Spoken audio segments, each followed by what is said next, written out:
함께 한번 기도하겠습니다. 사랑하는 하나님, 우리가 주님 앞에 조용히 나가면 주님께서는 우리에게 너무나 크신 은혜를 베풀어 주신다라는 이 사실이 우리의 삶의 순간순간에 경험될 수 있도록 하나님께서 도우시고 인도하여 주시기를 소망합니다.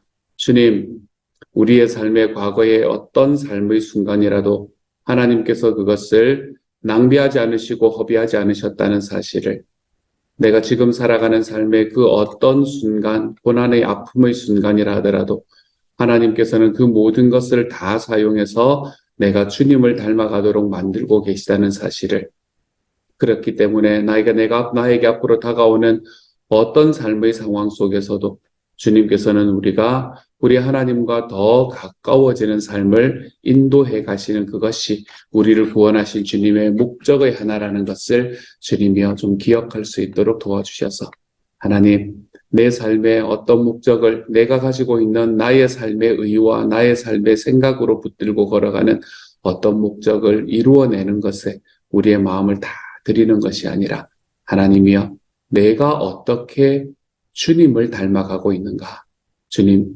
이것에 우리의 마음을 좀 드리고 이것을 통해서 이것을 위해서 시간을 사용하시는 주님을 더 깊이 감사하며 나아가는 하나님의 사람들 되도록 주여 도우시고 함께하여 주옵소서. 모든 말씀 우리 주님 예수님 이름으로 기도드립니다. 아멘.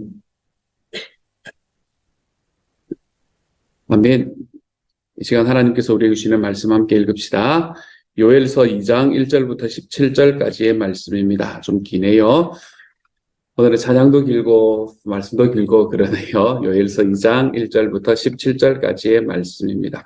우리 같은 목소리를 함께 읽도록 하죠. 함께 읽습니다. 시작. 시온에서 나팔을 불며 나의 거룩한 산에서 경고의 소리를 질러 이 땅 주민들로 다 떨게 할지니 이는 여호와의 날이 이르게 됨이라. 이제 임박하였으니 곧 어둡고 캄캄한 날이요 짙은 구름이 덮인 날이라. 새벽빛이 산 꼭대기에 덮인 것과 같으니 이는 많고 강한 백성이 이르렀음이라. 이와 같은 것이 옛날에도 없었고 이후에도 대대에 없으리로다. 불이 그들의 앞을 사르며 불꽃이 그들의 뒤를 태우니 그들의 예전의 땅은 에덴 동산 같았으나 그들의 나중의 땅은 황폐한 들 같으리니 그것을 피한 자가 없도다. 그의 모양은 말 같고 그 달리는 것은 기병 같으며 그들이 산 꼭대기에서 뛰는 소리는 병거 소리와 같고 불꽃이 건물을 사르는 소리와도 같으며 강한 군사가 줄을 벌이고 싸우는 것 같으니 그 앞에서 백성들이 질리고 무리의 낯빛이 하얘졌도다.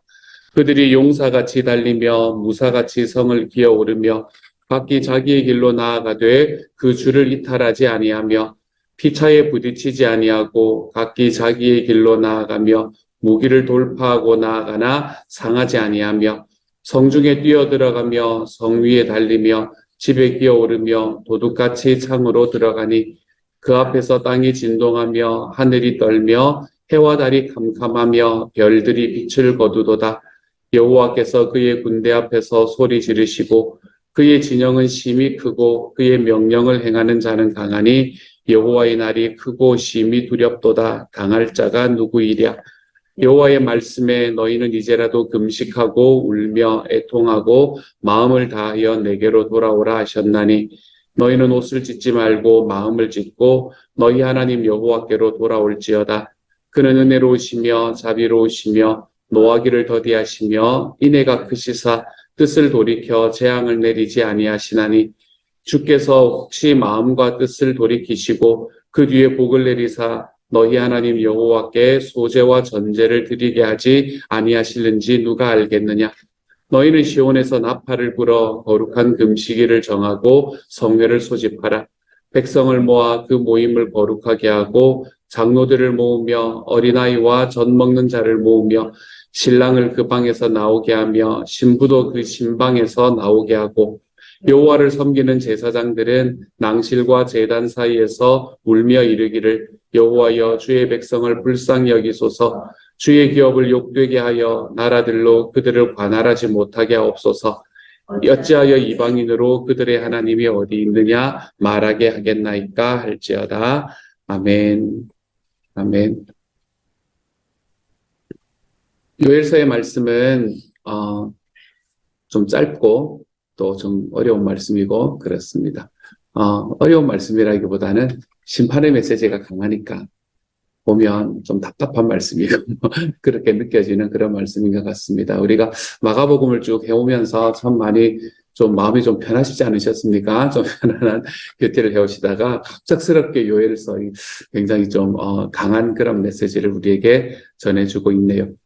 요엘서는 여기에 보면 심판의 메시지가 드러나는데 이 심판의 메시지가 과연 무엇일까? 이 심판의 메시지가 과연 무엇일까라는 게 퀘스천 마크인 그런 책입니다. 그러니까 여러분이 오늘 보시면 1절에서 보면 시온에서 나팔을 불며 나의 거룩한 산에서 경고의 소리를 지른다. 그래서 이 땅의 주민들로 다 떨게 할 건데 이는 여호와의 날이 이르게 됩니다. 이제 임박하였다라고 이야기하잖아요. 여기서 말하는 여호와의 날이라고 이야기할 때에 과연 무슨 사건이 일어난 거냐라는 것부터 정확하지가 않습니다.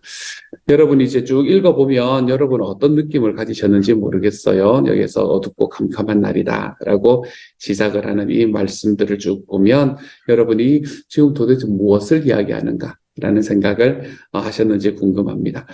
요엘서 1장을 바라보면 요엘서 1장에서는 뭐에 관한 이야기를 하나 하면 이 메뚜기 떼에 관한 이야기를 하고 있습니다. 메뚜기 떼에 관한 이야기를 하고 있는 게 1장 4절의 말씀이네요. 1장 4절의 말씀이 이렇게 이야기합니다.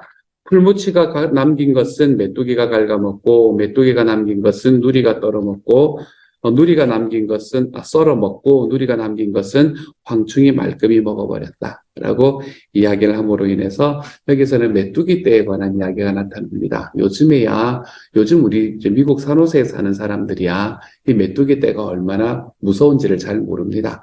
그런데 지금도 왜 뭐 아프리카나 아니면은 주로 그쪽이겠네요. 그쪽에 가면 이 메뚜기가 한번 떴다가 가라앉으면 그 동네에 있는 모든 것들이 싹 다 없어져 버리는 그런 순간들을 요즘도 경험을 하고 있거든요.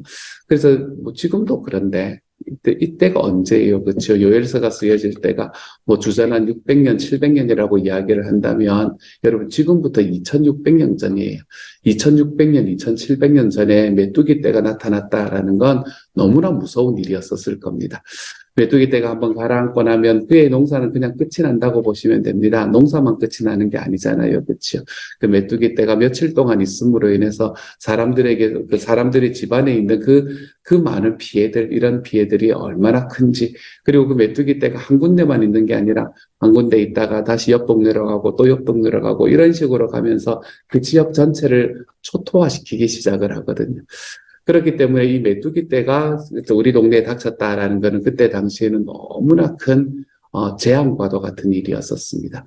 뭐 한 해뿐만이 아니라 뭐 두 해, 세 해의 농사들이 그냥 다 날아가 버리는 그런 상황들이었기 때문이에요. 그래서 이제 이 말씀을 바라보면서 이게 메뚜기 떼가 내려오는 사건이구나라는 것으로 이해를 할 수도 있습니다. 그래서 2절에 보면 어둡고 캄캄한 날. 어둡고 캄캄한 날이라는 건 메뚜기 떼가 하늘을 이렇게 쫙 덮고 나오면 왜 캄캄해지잖아요. 그렇죠? 그래서 어둡고 캄캄한 날, 짙은 구름이 덮인 날, 그런 이야기들. 그리고 2절의 후반부에 보면 새벽빛이 산 꼭대기에 덮인 것과 같으니 하고 난 다음에 이는 많고 강한 백성이 이르렀습니다. 라고 이야기할 때 백성이라는 것도 많고 강한 백성과도 같은 그 메뚜기 떼가 이른 거구나. 옛날에도 없고 이후에도 대대로 없을 것 같은 너무나 큰 재앙이 그들에게 임한 거구나라고 우리가 이해를 해도 괜찮습니다. 7절 말씀, 8절 말씀 같은 걸 보세요. 그들이 용사같이 달리며 무사같이 성을 기어오르며 각기 자기의 길로 나아가되 그 주를 이탈하지 아니하며 피차에 부딪히지 아니하고 각기 자기의 길로 나아가며 무기를 돌파하고 나아가나 상하지 아니하며 성중에 뛰어들어가며 성 위에 달리며 집을 기어오르며 도둑같이 창으로 들어가니. 이거 다 뭐라고 이해를 해도 괜찮나 하면 메뚜기 떼가 나타나서 성들을 막고 올라가고 그리고 집들 안으로 막 들어가는 것으로 이해를 해도 아무런 문제가 없는 그런 말씀입니다. 그래서 여기에서 지금 나타나는 두려운 심판이라고 이야기하는 것이 아마 1절에서 나타난 그 메뚜기 심판일 것이다 라고 이야기를 해도 이 말씀을 이해하는 데는 아무런 문제가 없습니다. 하지만 이 말씀은 그냥 말씀 그대로 이해해도 큰 문제는 없습니다. 또한 여기서 보면은 병사, 뭐 군대 이런 이야기를 하잖아요. 그렇죠? 실제로 이방에서 큰 나라의 병사들이 찾아와서 그 군대가 예루살렘을 그리고 이스라엘을 쳐들어왔다라고 이해를 하고 보아도 또한 아무런 문제가 없습니다. 이거는 그 두 가지의 가능성을 다 열어놓고 있는 본문이 되는 거죠. 그래서 이것은 메뚜기 때의 심판일 수도 있고 아니면 이때 당시에 이제 큰 나라 이스라엘을 쳐들어왔던 큰 나라의 군인들이 가지고 있던 그 모습을 우리에게 이야기를 해주는 것일 수도 있습니다. 이랬든 저랬든 어쨌든 이것은 심판의 순간이다라는 것은 분명한 겁니다. 그렇죠? 메뚜기의 심판이든 아니면 군대로 심판을 하시는 하나님의 심판이 있었건 어쨌든 이때는 심판의 순간이다라고 이야기를 합니다. 11절의 말씀에 보면 여호와께서 그의 군대 앞에서 소리를 지르시고 그의 진영은 심히 크고 그의 명령을 행하는 자는 강하니 여호와의 날이 크고 심히 두렵도다. 당할 자가 누구이랴 라고 이야기하는 것. 여러분, 우리는 여호와의 날이라고 이야기하면 어떤 느낌이 드십니까? 여호와의 날이라고 이야기하면 일단 우리가 주님의 날 그러면은 일단 우리는 나중에 우리가 주님을 뵙는 날 뭐 이런 느낌을 가지게 됩니다. 그래서 여호와의 날이라는 말이 대단히 긍정적으로 생각이 되는 경우가 많습니다. 하지만 구약 성경은 너무나 반대로 이야기하는 경우도 꽤 많습니다. 여호와의 날이라고 이야기하는 것이 사람들이 도저히 겪을 수가 없는, 사람들이 도저히 경험할 수가 없는 하나님의 심판의 날을 이야기할 때도 여호와의 날이라는 말을 쓰기 때문에 그렇습니다. 오늘의 말씀에서는 그 두 번째 의미로 여호와의 날이라는 말이 쓰여지기 시작을 했죠. 이 여호와의 날에 하나님께서 나팔 소리를 부르시고 1절에 보면 나팔 소리를 분다라고 이야기하잖아요. 그렇죠? 나팔 소리를 불게 되고 그리고 그 나팔 소리는 경고의 나팔 소리가 될 겁니다. 우리들의 삶에서 살아갔던 삶의 모든 이 죄악들을 심판하시는 나팔 소리가 될 겁니다. 여러분, 하나님께서는 우리의 죄악을 함부로 용서하시는 분이 아니십니다, 여러분. 하나님께서는 우리의 죄악을 그냥 함부로 용서하시는 분이 아니고 하나님께서는 우리의 죄악의 모든 것들 하나하나가 다 값이 치러지도록 하시는 분이 우리 하나님이십니다. 우리는 우리 주님이신 예수 그리스도가 계시기 때문에 그러니까 우리는 하나님의 용서를 말할 수 있는 사람이 되는 겁니다. 하나님의 성품 자체가 하나님께서 다른 것들 아무것도 생각하지 않고 그냥 오는 대로 아이고 그래 잘했다라고 이야기하는 호호 할아버지 같은 그런 하나님이 아니라는 것을 우리는 좀 기억해야 됩니다. 하나님은 끊임없이 죄악과 싸우시는 분이시고 하나님께서는 죄악이 있는 사람들을 가까이 하기가 힘들어 하시는 분이 하나님이십니다. 왜냐하면 죄의 삭은 죽음이라고 이야기를 했기 때문에 그렇지요. 그러니까 우리 하나님께서 우리의 삶에 있는 죄악들 하나하나들을 그냥 보아 넘기실 수 없는 분이 바로 우리 하나님이신 거지요. 그러니까 그 죄악들이 쌓이고 쌓였을 때 하나님께서는 그것을 심판하지 않을 수가 없는 겁니다. 그 심판하지 않을 수가 없는 그 하나님의 마음이 심판의 도구를 사용해서 사용이 된 것, 그것이 이루어진 것, 그것이 바로 이 요엘서에 나타나는 이 심판의 자리가 되게 되는 것이지요. 우리가 하나님 앞에 심판의 자리를 받을 때에 우리는 어떻게 하면 되는가? 구약 성경은 우리에게 계속해서 이 패턴을 우리에게 이야기를 해주고 있습니다. 12절의 말씀이에요. 12절은 여호와의 말씀에 너희는 이제라도 금식하고 울며 애통하고 마음을 다하여 내게로 돌아오라 하셨나니 너희는 옷을 찢지 말고 마음을 찢고 너희 하나님께로 돌아올지어다 라고 이야기를 합니다. 우리가 하나님께서 우리의 죄악을 바라보시고 우리의 죄악을 심판하실 그때가 되면 우리가 주님 앞에 나아가야 되는 우리의 사이클, 너무나 당연한 사이클은 뭔가 하면 우리가 하나님 앞에 금식하며 회개하는 자리로 들어가 보는 것입니다. 하나님은 우리의 회개를 받기를 기뻐하시는 분이십니다. 여러분, 우리가 회개를 왜 해야 되는 걸까요? 하나님은 우리의 죄악들을 다 아시고 우리의 죄악들을 예수 그리스도로 인해서 이미 용서해 주셨고 그리고 그 용서해 주신 예수님이 우리의 삶에 계시기 때문에 우리는 하나님의 사랑을 이제는 클레임할 수 있는 사람이 되었는데 그런데 왜 회개가 필요할까요? 여러분, 내가 회개하지 않으면 하나님은 우리의 죄를 모르시기 때문에 그런 걸까요? 그렇지 않습니다. 하나님의 용서가 먼저인가요? 회개가 먼저인가요? 생명의 삶의 질문이지 않습니까? 그렇죠? 여러분, 하나님의 용서가 먼저예요? 회개가 먼저예요? 용서가 먼저입니다, 여러분. 우리는 예수 그리스도의 십자가의 그 사건 때 하나님은 이미 우리가 가지고 있는 모든 죄악을 용서해 주신 분이십니다. 용서가 먼저 오는 겁니다. 근데 왜 회개를 해야 되는 거예요? 회개를 하는 이유는 딱 한 가지입니다. 우리가 하나님 앞에 회개해야 하는 이유는 내가 잘못했습니다 라고 이야기를 해야 다시는 그 길로 걸어 들어가지 않을 수 있는 힘을 가질 수 있기 때문에 그래요. 우리 자녀들 생각해보면 금방 알잖아요. 그렇죠?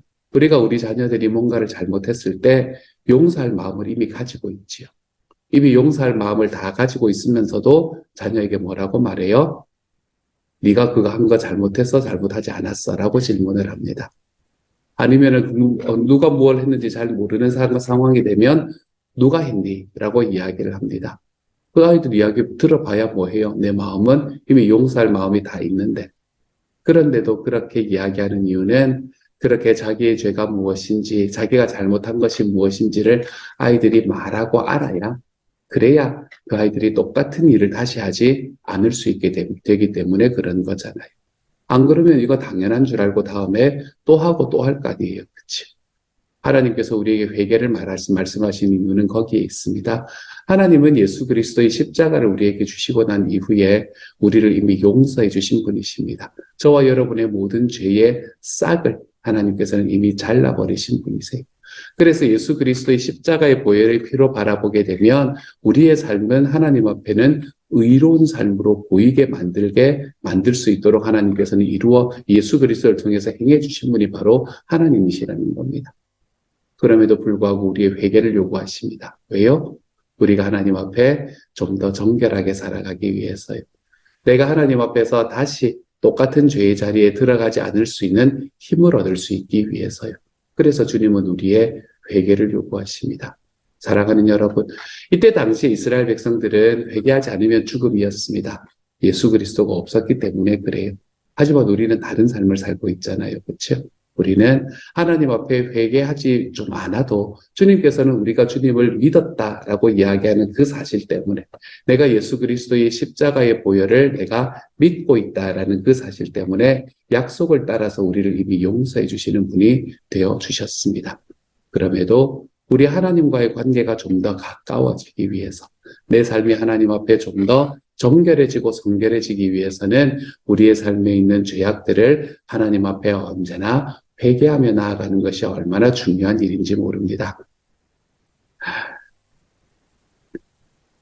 오늘 하루는 요즘 이런 이야기 듣는 거 별로 안 좋아하시는 분들도 있더라고요. 하지만 오늘 하루는 사랑하는 여러분, 우리의 삶에 있는 잘못들을 우리 주님 앞에 좀 깨닫고요.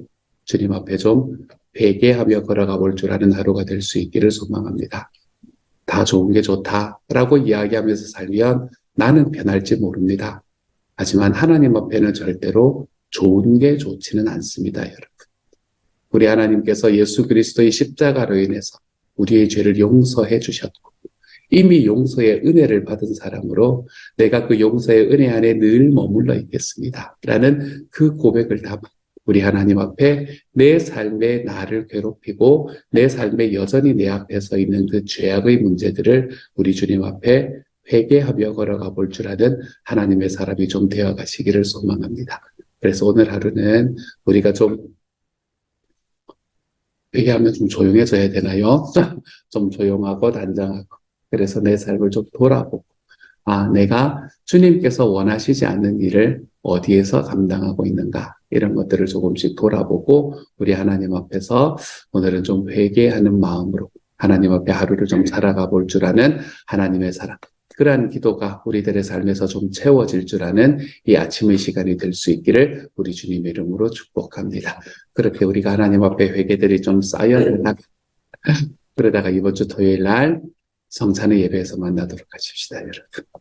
그때 우리 하나님 앞에 우리의 삶에 있는 그 많은 이야기들을 좀 털어낼 수 있는 시간이 될 수 있기를 소망합니다. 같이 한번 기도하도록 하죠. 사랑하는 하나님, 메뚜기 때였건 전쟁의 군대였건 상관없이 하나님이 이때 당시 이스라엘 백성들에게 하나님께서 큰 심판을 내리셨던 것이 분명합니다. 그리고 그 심판은 회개로서만 반응할 수 있다라고 우리에게 이야기를 해주시는 말씀을 함께 들었습니다. 사랑하는 주님, 이때야 심판은 곧 죽음이지만 하나님 우리에게 이 심판이고 죽음이지 않을 수 있는 길을 열어주시니 감사합니다. 사랑하는 하나님, 예수 그리스도가 우리에게 오셔서 우리의 삶을 붙잡아 주셨고 나를 죽음에서 생명으로 옮겨주셨다라는 이 사실이 하나님 너무 자주 이야기하다 보니 그러는 건지 안 그러면 너무 오래 이야기하다 보다 보니 그러는 건지 잘 모르겠지만 하나님 많은 분들에게 이것이 그냥 일상의 하나의 이야기처럼 그렇게 지나가는 때가 있습니다. 사랑하는 주님, 예수 그리스도께서 나의 삶의 죄를 위해 십자가에서 죽으셨고 그리고 그 십자가로 인해 나의 죄가 용서받았다라는 이 사실이 우리의 삶의 큰 감사의 자리로 들어올 수 있는 하나님의 사람들이 되게 하여 주옵소서. 사랑하는 주님, 이것이 얼마나 큰 일인지를 하나님 다시 한번 기억할 수 있는 하루가 되도록 주님 도와주옵소서. 주님께서 저희에게 은혜 더하여 주셔서 주님께서 저희에게 용서의 은혜를 베풀어 주셨으니 하나님 이제는 우리가 동일한 죄의 자리에 머물러 있지 않기 위해서 하나님 앞에 회개하며 나아가 볼 줄 아는 하나님의 사람이 되게 하여 주옵소서. 회개하지 않으면 죽음이다. 이것이 아니라 내 하나님과 더 가까워지기 위해서 하나님과의 사이에 껄끄러운 것들을 하나님 우리의 삶에 점점 줄여나가기 위해서 우리가 주님 앞에 회개하며 걸어가 볼 줄 아는 하나님의 사람이 되도록 주여 도와주셔서 오늘 우리가 주님 앞에 회개하며 우리의 죄악들을 털어놓고 나아가는 그만큼 우리가 주님을 더 닮아가고 주님과 더 가까워지는 하루가 될 수 있도록 주님께서 도와주옵소서. 모든 말씀을 우리 주님 예수님 이름으로 기도드립니다. 아멘. 하늘에 계신 우리 아버지, 아버지의 이름을 거룩하게 하시며 아버지의 나라가 오게 하시며 아버지의 뜻이 하늘에서와 같이 땅에서도 이루어지게 하소서. 오늘 우리에게 일용할 양식을 주시고 우리가 우리에게 잘못한 사람을 용서하여 준 것 같이 우리 죄를 용서하여 주시고 우리를 시험에 들게 하지 마시고 악에서 구하소서. 나라와 권능과 영광이 영원히 아버지의 것입니다. 아멘.